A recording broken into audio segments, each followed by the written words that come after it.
कृतकः केशवः पाराशर्यवचः सरोजममलं गीतार्थकण्ठोत्कटम् नानाख्यानककेसरं हरिकथा सम्बोधनाबोधितम् लोके सज्जन षट्पदैरहरः पैपीयमानं मुदा भूयात् भारत पङ्कजं कलिमल प्रध्वंसिनः श्रेयसे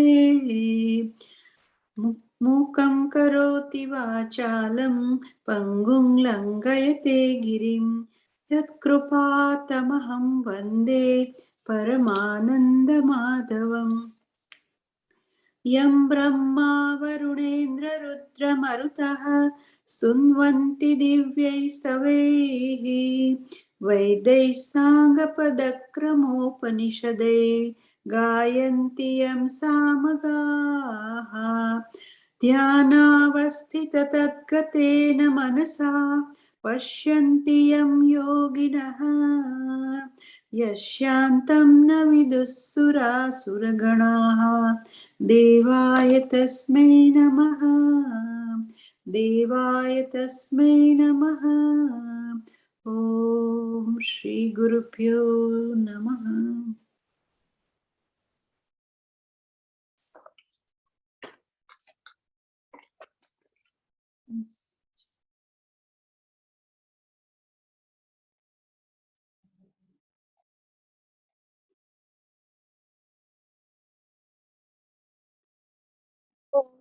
नारायणः परो व्यक्तात् अण्डमव्ययसम्भवम् अण्डस्यान्तस्त्विमे लोकाः सप्तद्वीपा च मेदिनी ॐ सहना भवतु सहनौ भुनक्तु सह वीर्यङ्करवावहै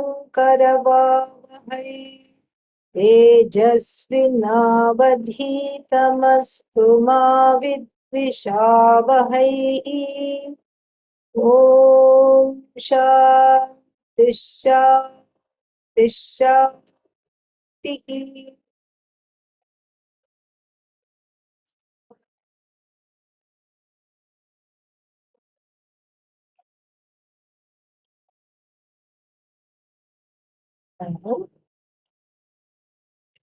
Let's see where we are.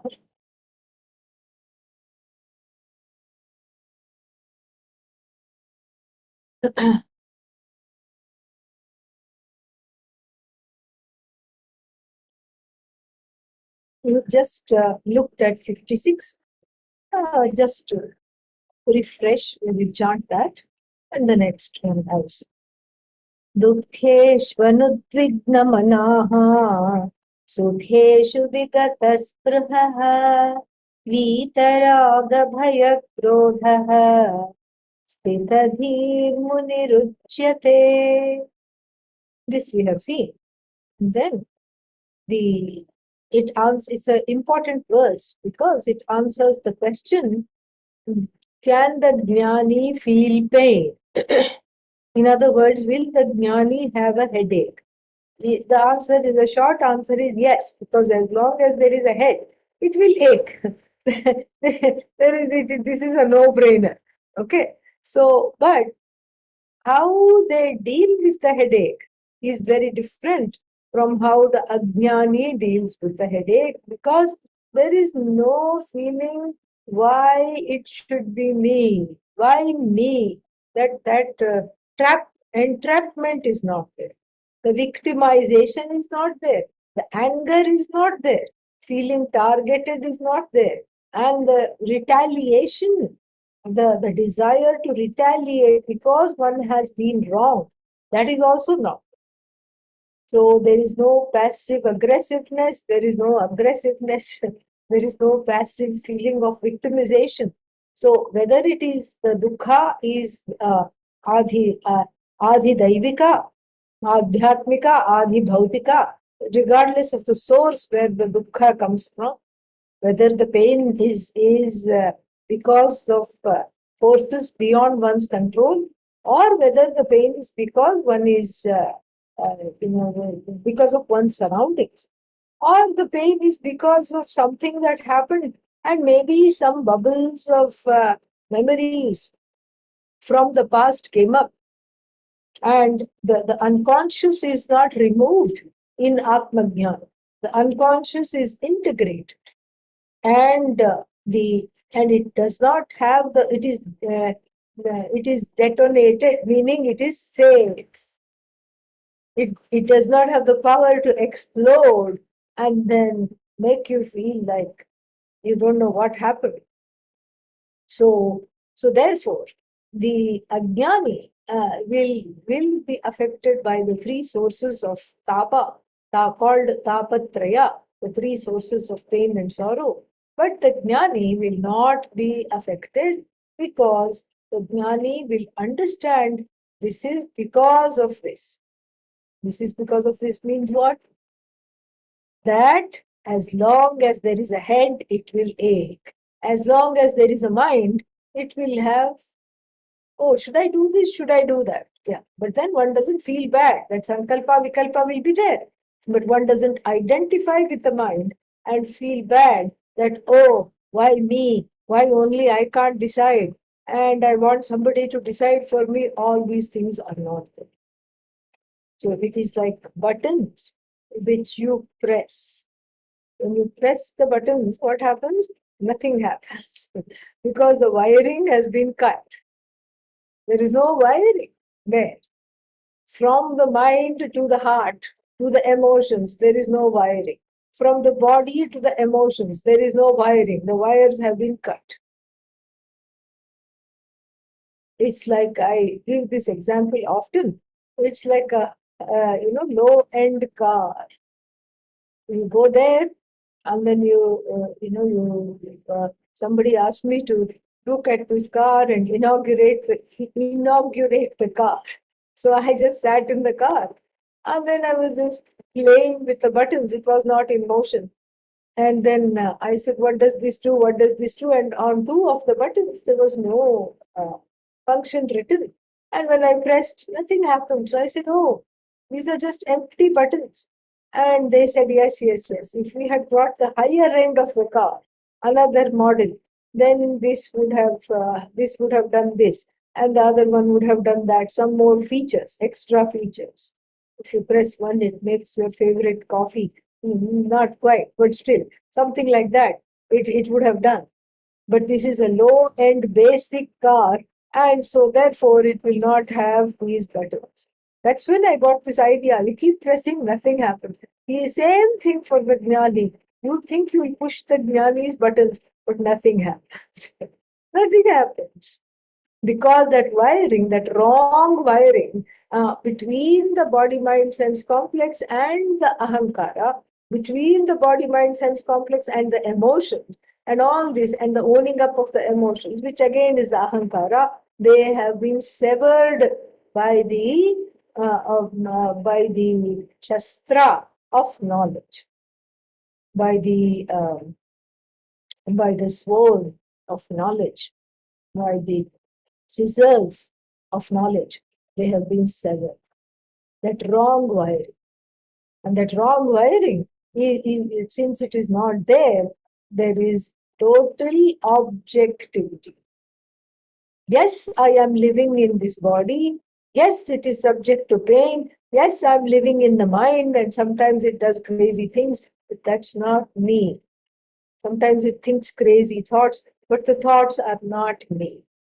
This is how the person can be dukkeshu anudvignamanaha, the one that is not affected at all by the sorrows, whether they are physical, emotional, mental, or connected to the surroundings, etc.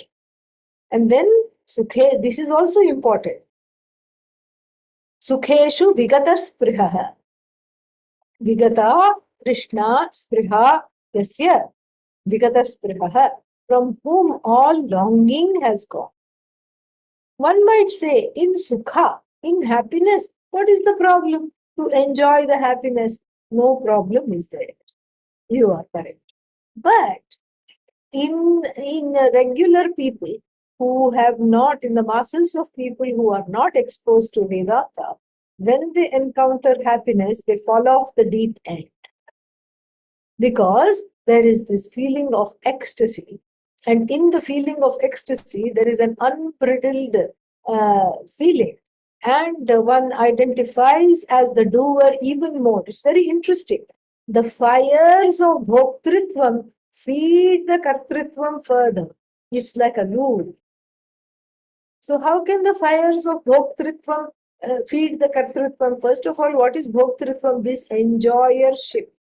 When one allows oneself to quote unquote enjoy in a unbridled fashion, when one allows oneself to enjoy oneself in happy circumstances, one cannot manage the happiness, then what happens? The ahankara rides on this surf.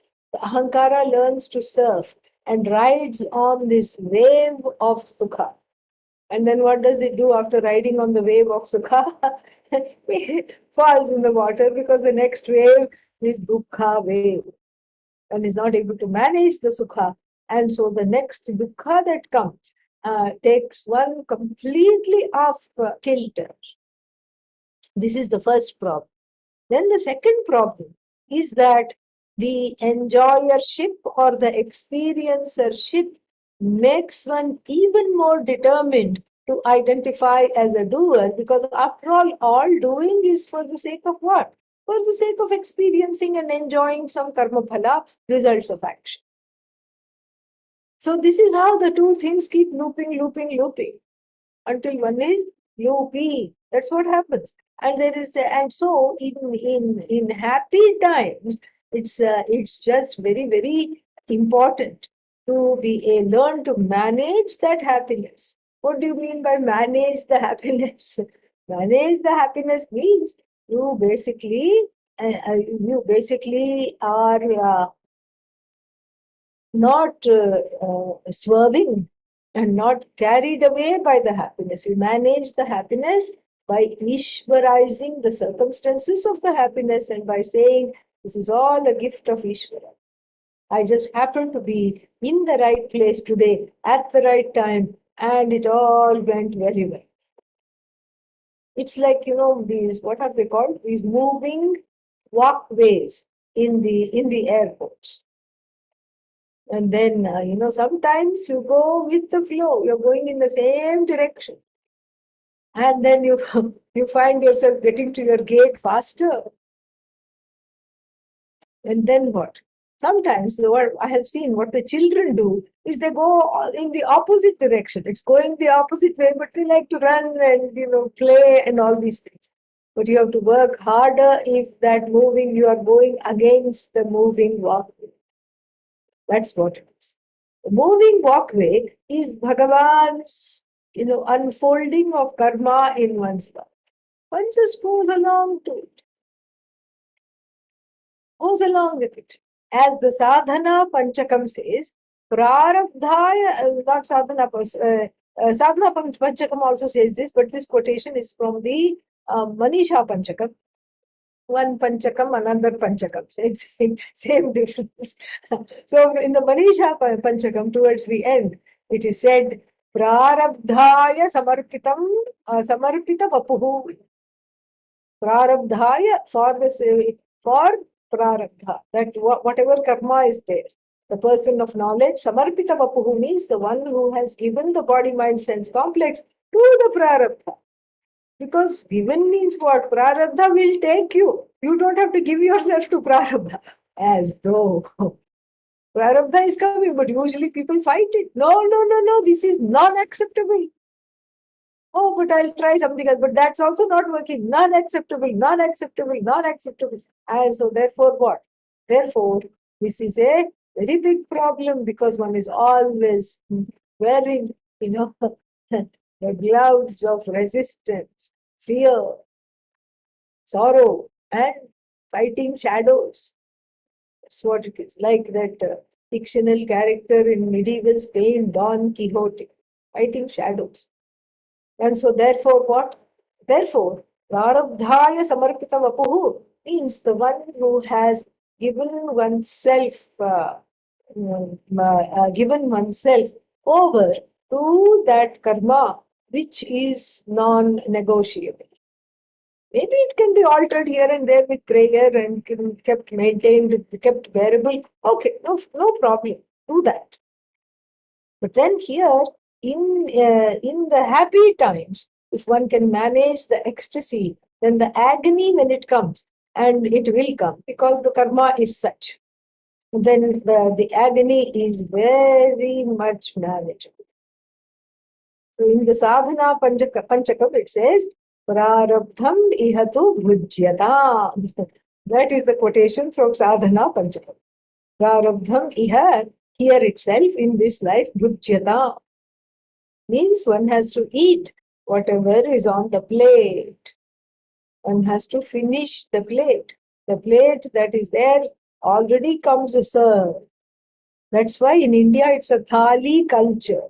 You go to a dhaba, a diner during lunchtime, and they will not even ask what you want.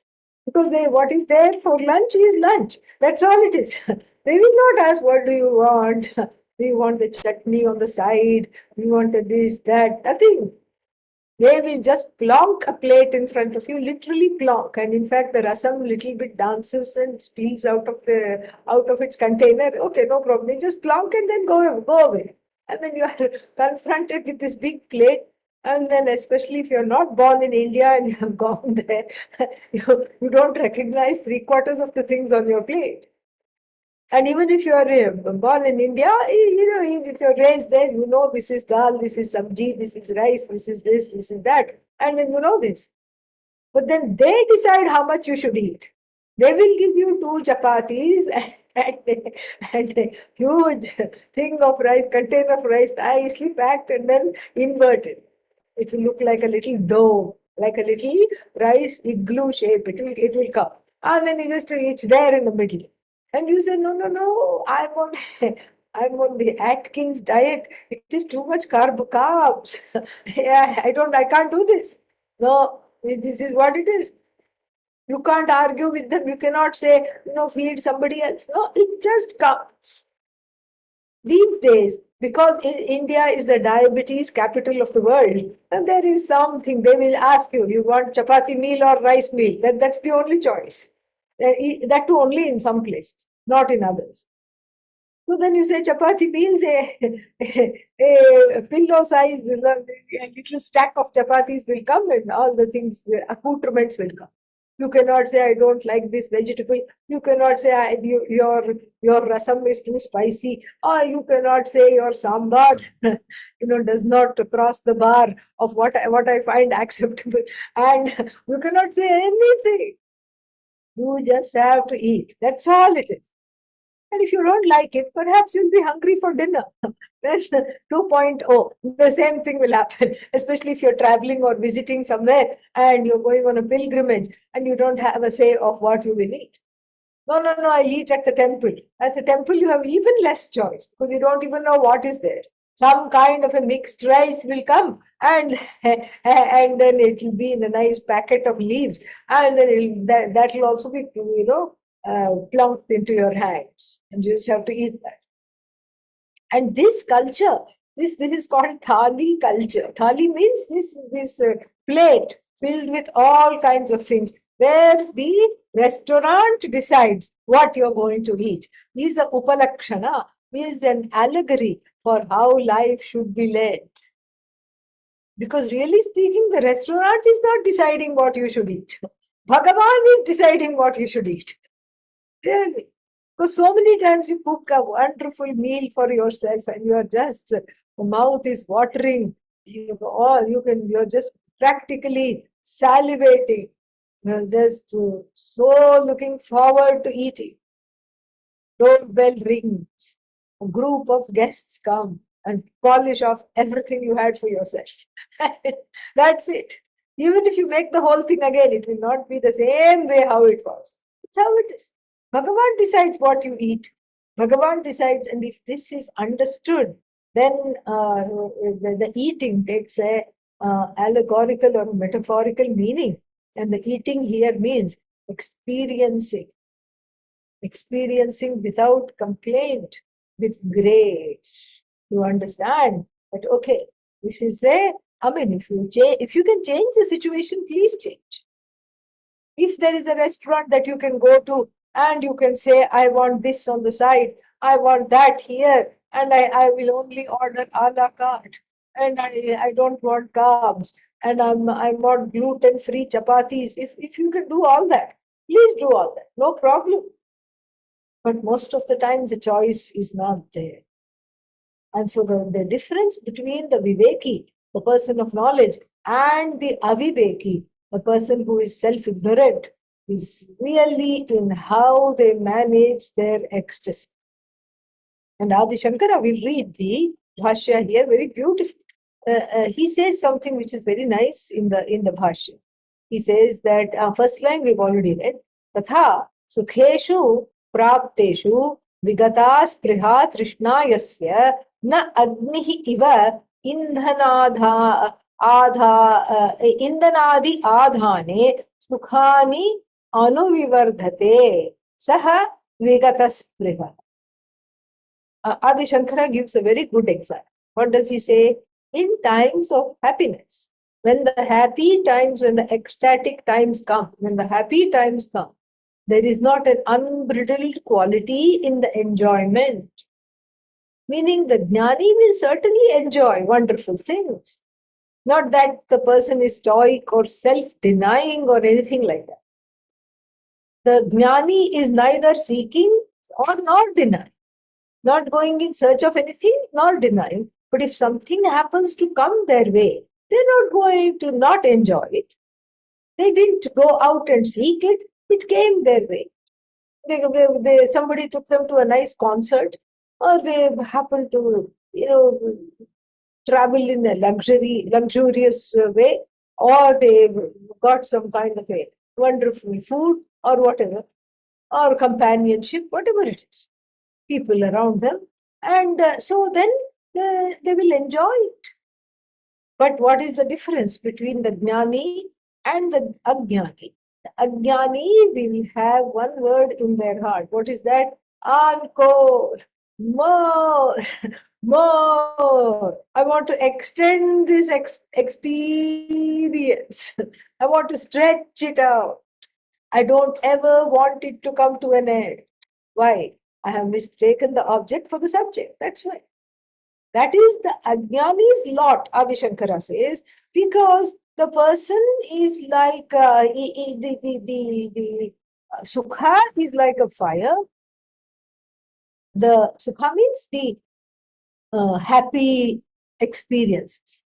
The happy experiences are like a fire, which the Ajnani keeps on desiring to feed and tend. Feed and tend, feed and tend. And keeps on, like a pyromaniac, keeps on stoking the fire and adding fuel, adding ghee, adding this. And then still the fire goes out. Why? Because of the wind, because of the rain, something happens. It goes out. Or if it's inside the house, in the fireplace, some flue is not open. And fireplace also can get flue issues. Okay. Yeah. So then the fireplace has flue problems. And then what? And then the hope of having a warm night filled with fire also flew away. That's what happens. And so here the person is not trying to tend to the fire and attend to the fire, wanting to increase that joy, that joyous experience. That is what he says. So, tatha, agnihi iva indhanadi adhane sukhani anuvivardhate saha. So the one who, when happiness is attained, the one who keeps on wanting to increase the fire with fuel, etc., is not the jnani. The jnani is unlike that fire which is tended by the fuel. Unlike that, the jnani does not seek to increase the happiness all the time. So then, therefore, what? The raga is not there, vitaraga. Then the bhaya is not there. Bhaya means fear. Fear comes uh, because of a real or perceived sense of loss of one's ragas. Whatever I want, I'm not getting. Whatever I don't want, I'm unable to keep at bay. This is the cause of fear. This is the cause of insecurity. And so that fear is removed for this person because the person is not trying to extend the happiness by tending to the fire of joy, nor is the person avoiding pain. And so, therefore, there is no fear to protect all the things that one wants and one likes. And then, since one is not clinging on to certain things, which are in the process of leaving, departing, there is no anger. Anger is whenever whatever I want is gone or I don't get what I want, then only anger comes. So then this anger is not there, fear is not there. And then so therefore, sthita prajnaha sthitavihi munihi. Munihi means the one who has done atma vichara, the one who has done self-enquiry, munihi iti uchyate. Next one, further. Kincha, further. Okay, moreover, further. Further what? Yas sarvatranabhisnehaha तत्तत्प्राप्य शुभाशुभं नाभिनन्दति न द्वेष्टि तस्य प्रज्ञा प्रतिष्ठिता. Sarvatra. Sarvatra means under all circumstances, everywhere, no matter where they are. Sarvatra, yaha, the one who, sarvatra, anabhisnehaha. Snehaha from sneh. Sneh to be sticky. So the word sneha is a common name in India, but not a very nice name, really, from the standpoint of Vedanta, because what is that? Figuratively it means affection, but literally it means something that is gooey and icky and sticky. Very interestingly, the word affection is synonymous with gooey, icky, sticky, making room, making plenty of room for the possibility of dysfunctionality and all kinds of codependence and other icky, sticky issues, obligations, and all these things which mark the everyday relationships. So sneha means, actually here we can use the word attachment, like an addiction to a particular person or a thing. So here for the jnani, yaha sarvatra, everywhere, and abhi sneha. So an and abhi are two prefixes. Sneha means the one who has sneha, here sneha, the one endowed with this dysfunctional connection. Abhisneha means everywhere, all over sneha. Anabhisneha means the one who has no such attachment to anything or anybody. No dysfunctional attachment, no codependency, no feeling of being targeted, no feelings of obligations. They did this for me, so I have to do that for them. No such binding, no such notions of bondages. So what does that person do? Tatu prapya. Tatu means what? Shubha shubham. One tat shubham, another tat ashubham. So when that person gains something wonderful or inauspicious, shubha, auspicious, ashubha, inauspicious. So when the person gains whatever they thought is good or whatever they thought is not very good, not very bad, then respectively, na abhinandati, does not start to rejoice. Na dveshti, does not become, have a loathsome attitude. Like, oh, I hate this. Why did this happen? Welcome whatever comes. Agate swagatam, that is the idea. Okay, this has come, let it come. Nirgate nishokah. So when that thing that has come, which you have welcomed, goes, there is nothing to lose. There is no such pain, no such sorrow, no such fear. So that is there. So in favorable or unfavorable circumstances, the person is not off kilter. The person is not trying to extend the favorable situations or get worried and anxious that the favorable situation is about to end. Nor does the person find unfavorable situations loathsome and want to get rid of. This is tasya prajna pratisthita. Such a person's prajna, knowledge, is very, very firm. This is a tall order. Think of how much there is to grow to be like this.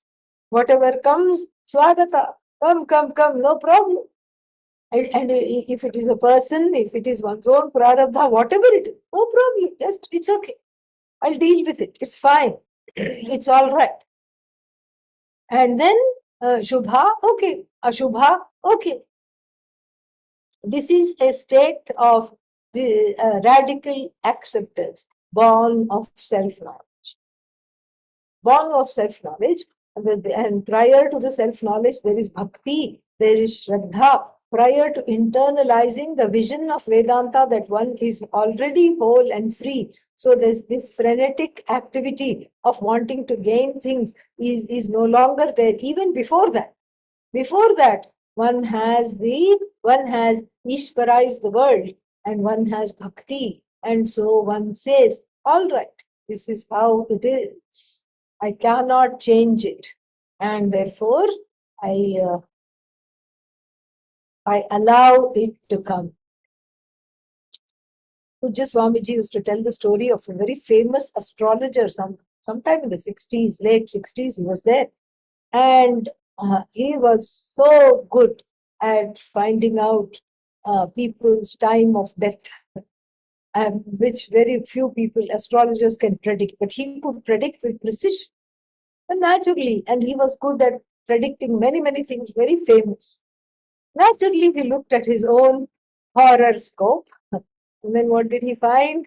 That in the coming next month or something like that, there was going to be some Maraka. Maraka means the planets have come together in a kind of a healing capacity. They're going to, there is a certain kind of a configuration which is not good for the continuation of life. But he was so precise in his analysis that he thought that if I can, there is a kind of a half an hour period, 40 minutes or something like that. That period, if I'm very, very careful, then I will survive and live to 100. If that time I'm not careful, then the life is going to be given up. So he took it as a challenge and then put himself in a padded cell almost, like a little room, confined himself to, and he told his family, and everybody had to check the food. The food was thrice cooked, no raw food, nothing, everything sterilized, everything sterile, disinfected, everything. This was even before COVID, okay? and living there in this room. And he was writing a journal. He thought 3 days before this muhurta is a good time, because the muhurta may come after 3 days, but I have to be very mindful of what I put in. And he refused to go outside because what if there is something there? What if I trip and fall and then I will never recover? What if I have to go to the hospital during this dur muhurta and then all the symptoms of death will manifest at the time of the muhurta? So he sequestered himself, and then the food, which was sanitized, just came through a little, aperture, and he made all the arrangements. And he was also writing. And he was like, day one, phew, God, without incident. I'm healthy, happy. He was passing on notes to the people outside, because in those days, no cell phones. So little notes were the thing. Day two, aha, gone. Now we have to be very quiet. I have to do japa. I have to do this. And then it was during evening time that Lord Yama was supposed to visit and take him. And then he prepared everything. I had his dinner early because he didn't want to have, and he didn't want to choke on his food during that dur muhurta, during that bad time. And then he just was writing. And then after dinner, he just sat down and he was looking at some of his papers, some other people's horoscopes, everything. And in India, before the stapler became popular, there was just a round pin, little pin, and that pin used to be attached to this. What is that? The charts. So Lagna chart, Navamsha chart was secured with a little pin. So he removed the pin because when he flipped it over, he couldn't see some of the words. He removed the pin. And then he was reading somebody's horoscope, and then because they had asked him and everything, so he said, why should I waste my time? Let me work here. And then absently, he found something stuck in his teeth, perhaps a piece of cilantro or something like that, took the pin and just tried to dislodge whatever food was stuck in. The pin he used as a toothpick, little knowing that Lord Yama was sitting at the tip of that pin. That is where Lord Yama was sitting in the form of tetanus. Really? This is what happened. So sad. And then he had the symptoms, and his last line that he scribbled before they took him to the hospital and he did not survive was that, okay, this has got better of me. I'm not going to make it. That's what he had written. And so, like this is what is the meaning of the so this is what is welcoming what comes. This is the radical acceptance. And radical acceptance means, okay, you can do whatever you want. But then he even said in that little scribbled note, no point in going to the hospital. Of course, he was relatively young, and the family members did not listen to him and took him, but he did not survive. So, like this, there are situations in life that one absolutely detests, and there are situations in life that they are very ecstatic. So, when either of them come, I'm in a place of acceptance. This is the phala. This is the fruit of prayer, and this is the fruit of bhakti and shraddha. And this one can cultivate even now. Even as the Atma Jnanam is being ingested, one can learn to be in a place of acceptance. How can they do this? Well, they did it. They did it. Another story which Pujya Swamiji used to tell, its title is What? So what? That is the title, said in this particular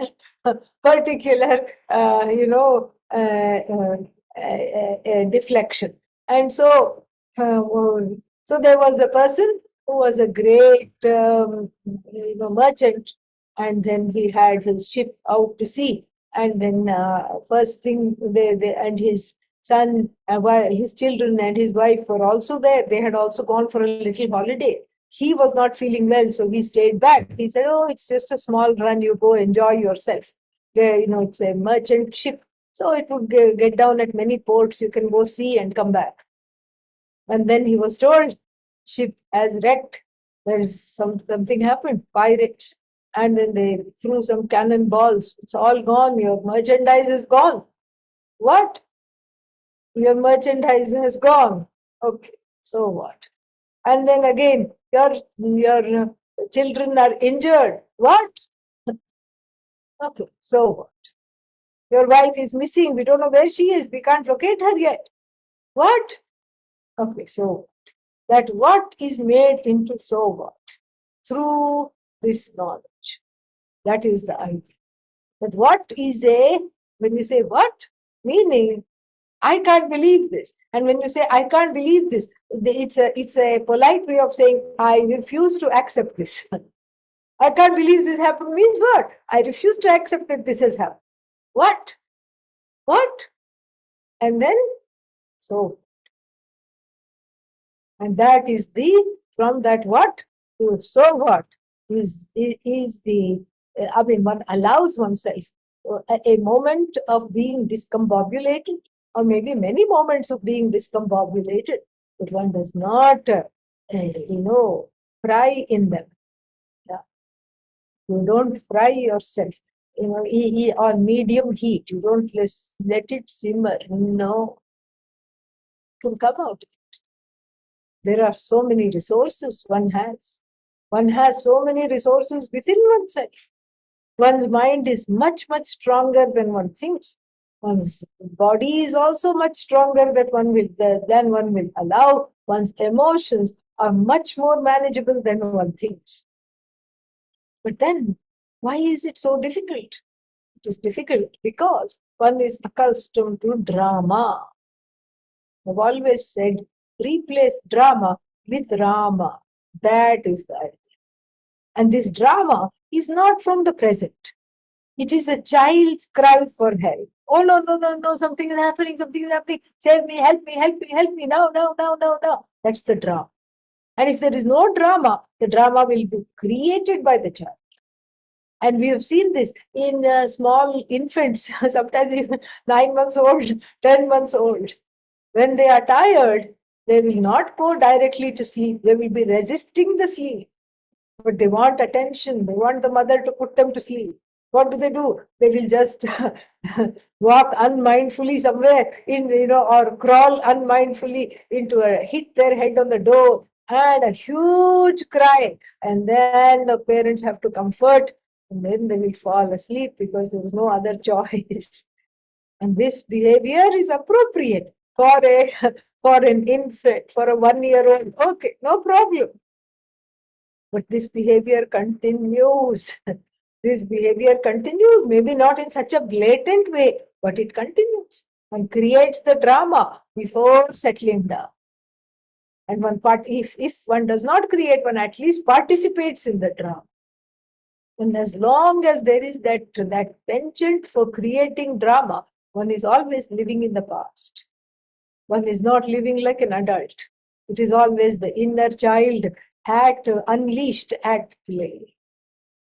And so the spiritual maturity, the emotional maturity, which is a gift of one's own grace, Atma Anugraha, the grace that one allows oneself. What is the grace here? That I allow myself to grow. That is the grace. So the gift of Atma Anugraha is what? One allows oneself to let go of the drama. Oh, but then nobody will come and pay attention. Let them not. We don't need that time. It was a survival mechanism. Because perhaps the person had parents, had doorknobs for parents, meaning they gave as much attention as a doorknob would. Perhaps that was the case. And the child had to cry for food, cry for nappy change, cry for attention because the parents were doorknobs in the guise of parents. And so, but now it is not needed. You have the resources. You have the resources to manage even this unconscious mind in the form of these children who keep showing up and wanting drama. You can soothe them. You can be the adult. In order to be the adult, you have to disidentify with them. And you have to listen to them. And you have to be there for them. And you have to convince them, I'm not the doorknob. That was them. I'm attentive. I'm a human being. I'll take care of you. As though that is what one has to do. And so therefore, all the ways in which one can grow, yoga, therapy, everything becomes a sadhana. Becomes a sadhana to let go of the drama. And this verse is really very much about letting go of drama. So, na abhinandati, na dveshti. There is no drama when something wonderful happens. And then again, there is absence of drama when something difficult takes place. Oh, but then the life is so boring. It's not boring. It's not boring at all. Because one is always confronting things and responding to things. It's not boring. If one thinks it is boring, that means again the unconscious mind is boring into the present. That is what it is doing. Is going and boring into its way, into the present. And that is what has to be managed. Really speaking, nobody wants the drama. The drama is just sometimes it is so extreme that it is to make sure that one is alive. And one can give oneself the grace of saying, I can let go of this now.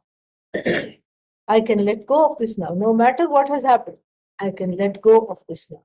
And that letting go is described here in the 57th verse as just having equanimity in times of cultivating equanimity in times of difficulty and sorrow. By learning to put a full stop after every thought. Thoughts will come. And this was terrible. Okay, full stop.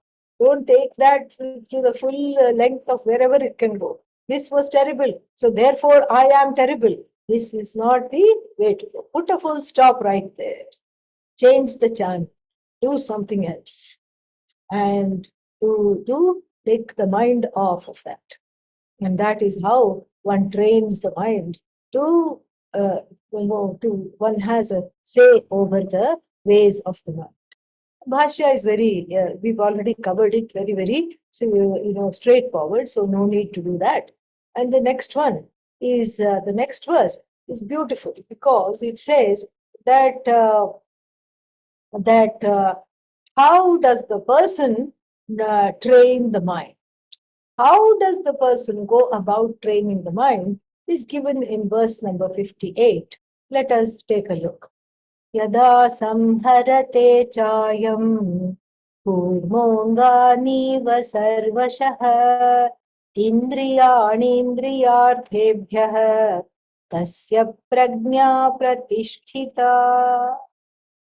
Yada, when samharate, withdraws unto oneself. I am this person, this jnani, this yogi. What? Indriyani samharate. The sense organs are withdrawn. And then say, withdrawn from what? Indriya arthebhyah. From the sense objects. The sense organs, where do they belong? the unthought answer, the answer that is not thought about is what? Oh, of course they belong with the sense objects. That's what the sense organs are for. No. Sense organs remain with you. Oh, how boring. It's not boring. You have the power to deploy them, and then they will go and contact that. Oh, go find out what that is. You have the power. It's not that they go first and then drag you with them. That is what has to be reversed. And that's what the horses in the Bhagavad Gita and in the Kathopanishad, that's what is. Indriyani hayani ahuhu. Vishayam teshu gochara. Why are the indriyas, the sense organs, called horses? Because they like to graze in the pasture of the sense objects. Oh, there is a daisy over here. This pasture is better than the other pasture. This grass is greener on the other side. Everybody feels that. And then if you are riding a chariot made up of 5 horses, each one wants to go in a different direction. Then the rider will be quartered.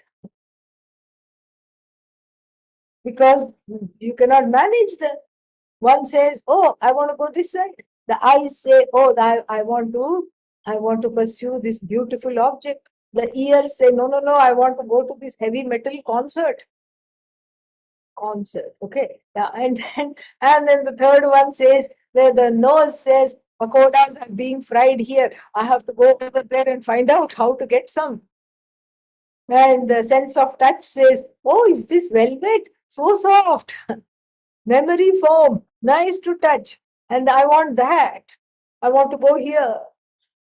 And the tongue, of course, is all over the place. It is wagging for this particular kind of cuisine.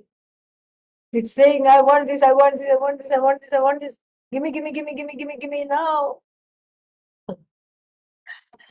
And then, where are you? Oh, I am the eyes. I am behind the nose. I am behind the ears. I am behind the tongue. Behind means what? No, I just do what they do. Kenapi devena hridi sthitena yatha prayuktosmi tatha karomi. This is what's his name said. Duryodhana said. There is some being sitting in the heart and ordering me to go here, go there. There is no being sitting in the heart. It's your own binding desires, that is the being. And so the desires empower the sense organs to go without your permission. You haven't given the sense organs permission to go graze in the objects. So, like a dushtashva, again a word from the Kathopanishad, like a bad horse. we are only used to the expression bad dog. Okay, but here we have to say bad horse. Why did you go over here? I didn't give you the permission. Sit, behave, stay, heal. This is all what you tell the dog. Same thing you have to tell the sense organs. Heal. And that's why Lord Krishna has all the 5 horses tightly reined in the hand. Manaha pragrahame vacha. Pragraham means the reins. The reins are symbolized by the mind, the first stopping point where one does not just go wild with everything.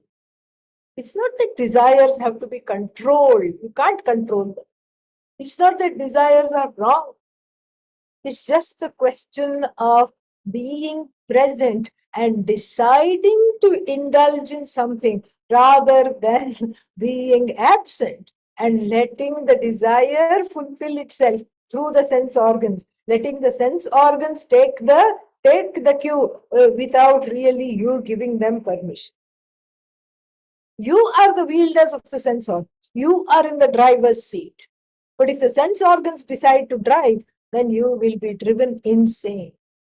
And so, therefore, here there is a wonderful analogy, very nice analogy. So, here the samharate, the person of knowledge, withdraws the sense organs from contact with the sense objects, from going towards the sense objects, and we have to add here, without the permission. Tasya prajna pratisthita. Such a person's knowledge is said to be unshakable. Such a person is said to be established in the knowledge. And to show how this withdrawal takes place, an old metaphor is given. Purmaha angani iva sarvashaha. Angani, the limbs. Kurma, tortoise, turtle. So the tortoise or the turtle has a very interesting mechanism. And here only the mechanism is pointed out, not the impetus for the mechanism. The motive for this mechanism of withdrawing its limbs into the shell is fear. So when the tortoise gets afraid, it goes here. But here the jnani is not afraid of the sense objects. But here, so the example is limited and it's only the mechanism of withdrawal. And it's a beautiful mechanism because 4 limbs and then 1 head constituting the 5 sense organs. So all of them just go inside and you say, oh, I didn't notice this pretty stone here. And you can pick it up also. You will not know until, you turn it around. You will not know it's a turtle. And, when we had that ashram in Georgia, huge one, 2 of them actually came to visit. This big, huge. And they stayed there for quite some time, many days. And then they left. And so like this, it's the turtle is a shelled animal and the shell is its protection. The shell here constitutes knowledge. That is my refuge. That is what I live under. That is what protects me from making decisions that are inimical to my growth, to my goals, to my ambitions. And so with that pretty shell of the tortoise, there's some lovely markings are there. One marking is the Kena Upanishad, another one is the Kathopanishad, And then the Bhagavad Gita, Prasthanatraya, all these things. Bhagavad Gita, Upanishad, Brahma Sutra, all these are wonderful markings. And my home is in this beautiful home, this house of refuge. My refuge is this shell of knowledge, which protects me from the onslaughts of everyday life, from being quartered, from being hunted down, from the sense organs being relentlessly stimulated. This is my refuge. And as long as I have this, so the shell becomes jnana nishtha, abidance in knowledge. When I have abidance in knowledge, then I am safe from the onslaughts of all the things in the world, which can shake this understanding. Very beautiful example. So these two things we have to take, not the impetus of fear. So the first thing we have to take is how the 5 limbs are withdrawn inside the shell of the turtle. Similarly, all the sense organs are withdrawn and they rest in the knowledge of the self, which one has become. The shell is the tortoise. You cannot remove. So similarly, my home is the Upanishad. My home is the Upanishad. That is my home. And what is the marking on this home? Om. Om is the home. And that is where I'm living. I'm living here very, very at home with myself. Very, very comfortable. And then, yes, the limbs can come out to play. Sense organs can come out to play. And then at will, when it is time, when I say enough, the sense organs can be retracted at will and then deployed at will. Because I am blessed with this home called knowledge. And it has become a part of me. Very beautiful example. So, yada samharate ayam. Ayam means ayam yogi or ayam jnani. When this jnani learns to withdraw, when the jnani withdraws, like even the turtle with its limbs, everything with all its limbs, sarvashaha, with all the limbs, and then from sarvashaha means not all the limbs, from all sides. Then indriyani indriyarthevyaha. Similarly, the yogi withdraws the senses from accidental or non-permissive contact with the sense or objects. We have to add that. From the non-permissive contact with the sense objects. It's not that the yogi is on a diet of denial. No. Non-permissive contact, non-consensual contact with the sense objects. Then then such a person's knowledge is supposed to be well established, very much well established. And this is what the meaning of this verse is. And then, of course, there is a lot to discuss about this verse. The Bhashya is very nice. And besides, it springs in the mind a question. And what is the question? The question is, even Ravana could train himself to stand on one leg and play the veena in order to quote unquote please Lord Shiva as a tapas. So tapas means one can do this. Even the biggest foodie in the world can take on a diet of intermittent fasting. And then, in fact, Navaratri is there. In fact, we are, the Indian culture is full of intermittent fast. So every 15 days, one Ekadashi will come, and then something else will come. And once a week, whichever planet is weak, on that day, one skips a meal. So like this, intermittent fasting is part of one's life. And then some Pitru Paksha comes, and then festival of the ancestors that comes. So many things are there. So if somebody wants to do intermittent fasting, then you do intermittent fasting, or you don't eat at all for 9 days or something like that. You are either drinking water or something. Then that doesn't mean The desire for the food is gone. The intermittent fasting faster continues to be a foodie. So the desire still lingers, even though one may have trained the mind and trained the sense organs to be in line. So then, so that means what? How do I deal with this longing? That is also part of the discussion, which will happen when? Not next week, I'm afraid, because I'll be going to Washington, D.C. And then, so that is not a possibility. And but you can take the classes online. The website has been updated, and so you can go to and write down the website. You can go to the website and then click on the various links. So two things are there. One is 29th and 30th. There are two talks on the Chandogya Upanishad. And that please be mindful that that's a different Zoom link.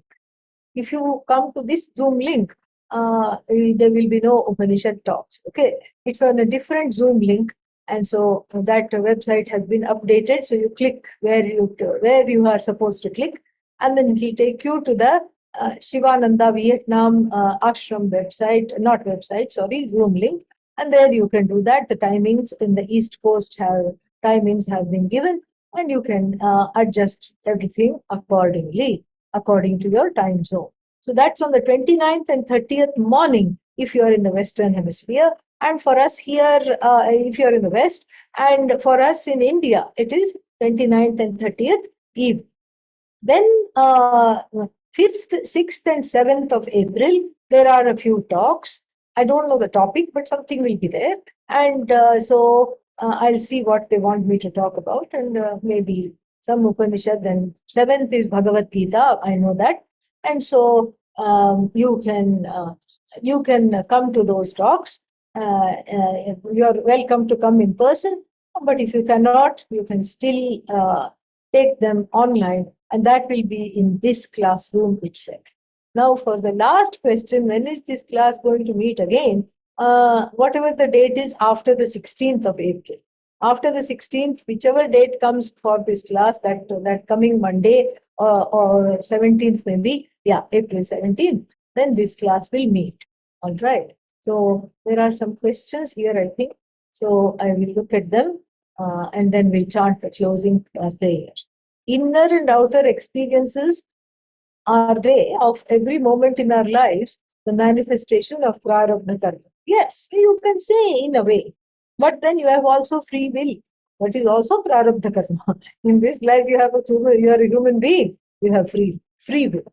What is prarabdha karma? Your free will deployed in last lives. Whenever there is a happy situation, that means you did something in accordance with dharma. And whenever there is a difficult situation, then one might have flouted dharma. And that's what it is. So it's a free will from previous life becomes prarabdha karma now. That's what it is. We have to understand that it's not some kind of a what is that called, some this materialistic or a lifeless thing, or a some kind of a deterministic materialistic thing. All right. Then one develops the nature based on childhood experiences and circumstances. Upon growing up, these become one's own personality or habits. As an adult, when they attempt to change their personality to become something else, they are not, become something they are not. Doesn't this attempt to change contradict the basic nature and develop a conflict within, leading to resistance to change and rolling back the attempted change and go back to the natural self identified with the body, mind, sense complex? You know, there is natural and then there is natural. There is nature and there is natural. Nature means swabhavika. Natural here, swarupa.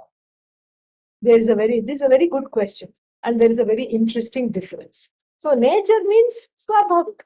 In fact, everyone's nature is what is bestial.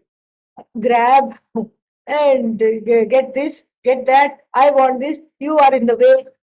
But this is not what one wants. One doesn't want to be that. It may be swabhavika, but then that is taken away through the upbringing, etc. And whatever pain is there in the upbringing, one is reactive, etc. You ask the most angry person, do you want to be angry? Their response will be no.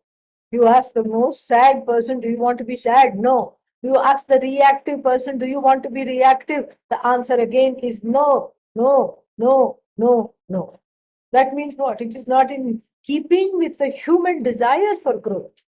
The human impetus for growth is also there, along with these swabhavika bestial tendencies. The desire to rise from that is there. And that is what distinguishes a human being from the animal, because the animal has no desire to stop stealing the bread from someone else. The human being has both the desire and the ability, the free will to override that. That is the idea. Okay. Om Purnamadah Purnamidam Purnat Purnamudachyate Purnasya Purnamadaga Purnamevavashishyate. Om Shanti Shanti Shanti. Harihi Om Shri Gurubhyo Namaha. Harihi Om. Tomorrow, Aparokshanubhuti will be there. Om Tat Sat.